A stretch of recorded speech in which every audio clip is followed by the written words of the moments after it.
Open the hood.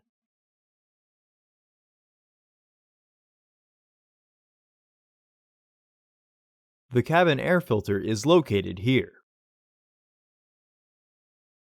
Remove the access panel.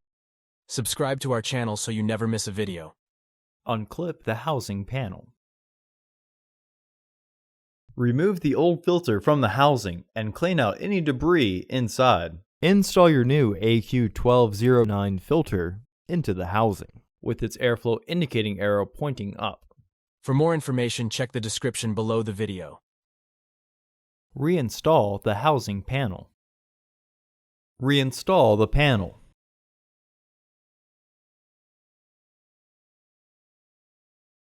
Close the hood.